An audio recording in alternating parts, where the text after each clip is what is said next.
Well, congratulations. How are you feeling after a win like that? Man, it feels great. I've worked so hard for this fight and for so long, and it feels great to be back in the win column. Does it feel a little bit better knowing that it was a hard-fought win, that you kind of had to prove yourself and show your grit, show your talent? Yeah, I mean, I feel like, this fight went a little tougher than I expected it to. But, my hat's off to him. He did a great job, and he was trying to knock my fucking head off in that first round, and I knew he was going to gas out, but, I just stayed composed and used my veteran skills. What was different about him than when you were actually in there? Or was it more about you? I guess I was trying to figure him out. I did, like, when the fight first started, I did feel he was a lot faster than I expected him to be. And he was just swinging wild punches. I'm not used to that. At this level in the game, I'm not used to like a street fight. So it took me a while to adjust, and I was confident going into the second round that he was going to slow down, and I'd be able to like see his shots come in. And sure enough, as the fight went on, I was able to see all his shots coming. He did manage to like sneak a couple in, but like hit me in the eye a couple times, and I should just kind of blurred my vision a little bit at first. When they were reading the scores, were you confident that you had done enough? Yeah, I feel like going into the third round, it was definitely 1-1 because of my slow start in the first. But I think the third round, definitely, I had a little bit of wall control, and I did have a takedown, and kind of I felt like secured the round. And I feel like, when the bell rang, I was confident that I won the fight.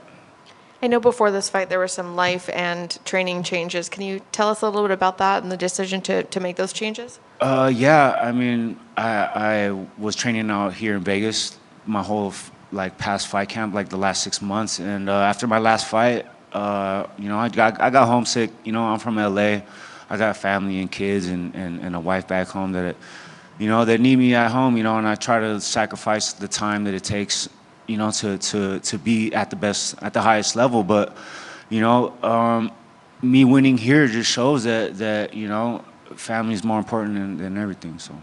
And what's next for you? When would you like to get back in there? So I hear that the UFC is coming to Los Angeles in January, and me being the LA hometown boy, I feel like it's only right that they put me on the card. So please, UFC, put me on in LA. Do you have an opponent you'd like to fight? I don't care. They know it. They know I don't say no. So.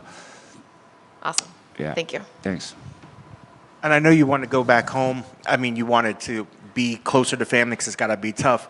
And in this time away, was that, I guess, a little bit of a blessing that you were actually were you able to focus on home more? Yeah, it's, it added so much more to like, there's a little bit of beauty in all the hardness of all what it takes to be here, to get here, and a good support system is the most important. You gotta, it can't just be all work. You gotta have the right balance, especially in life, in order for things to just flow.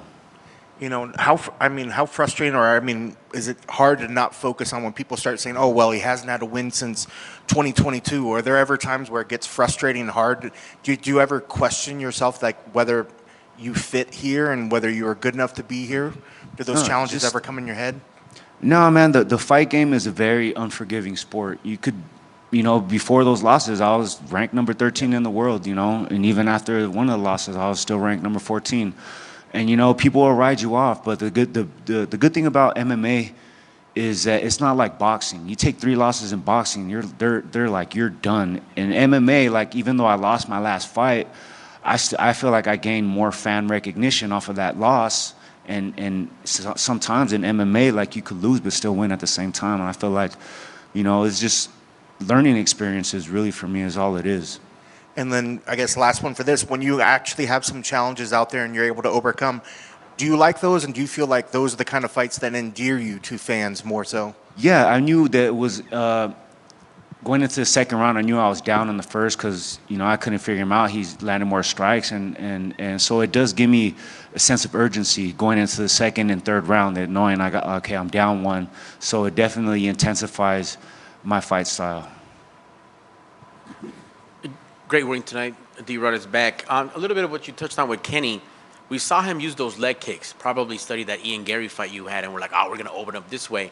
But you for sure made those adjustments, checking those leg kicks, hitting him with the angles, and kind of just coming over the top with that jab. What was the talk like in between those rounds to make those reads?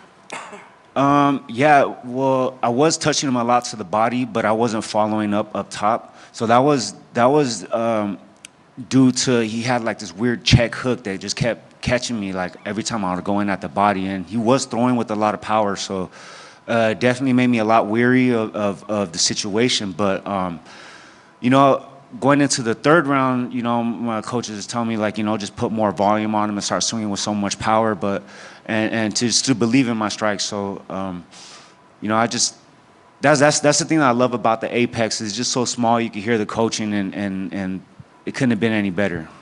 Yes, sir. And we've always seen that condition be there, but it really showed up tonight, and it really like made a difference in that third round, because that's where you really like took over. We saw like the back and forth, probably 1-1, yada yada, but in that third round, you were able to like keep that pressure coming, and were willing to engage.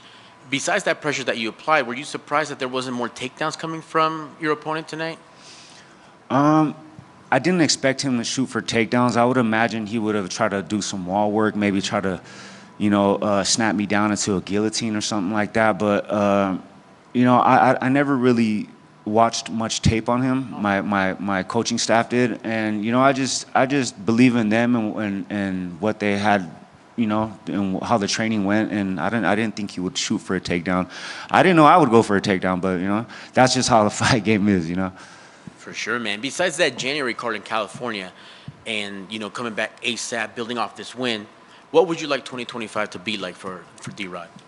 Man, you know, I'm a veteran in the UFC now. I just want to keep fighting. I want to fight the most. I want to, you know, I'm getting a little bit older in the game, and I just want to fight and make money, man. You know.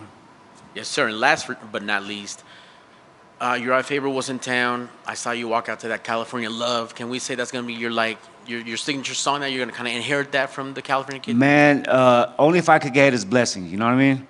But I've been, you know, I've been walking out to it for a little bit, you know. But you know, we're bringing the song back, you know. For sure, my man. How far did the Dodgers get in this playoffs? Man, we taking it all the way. Dodgers in 4. Let's go.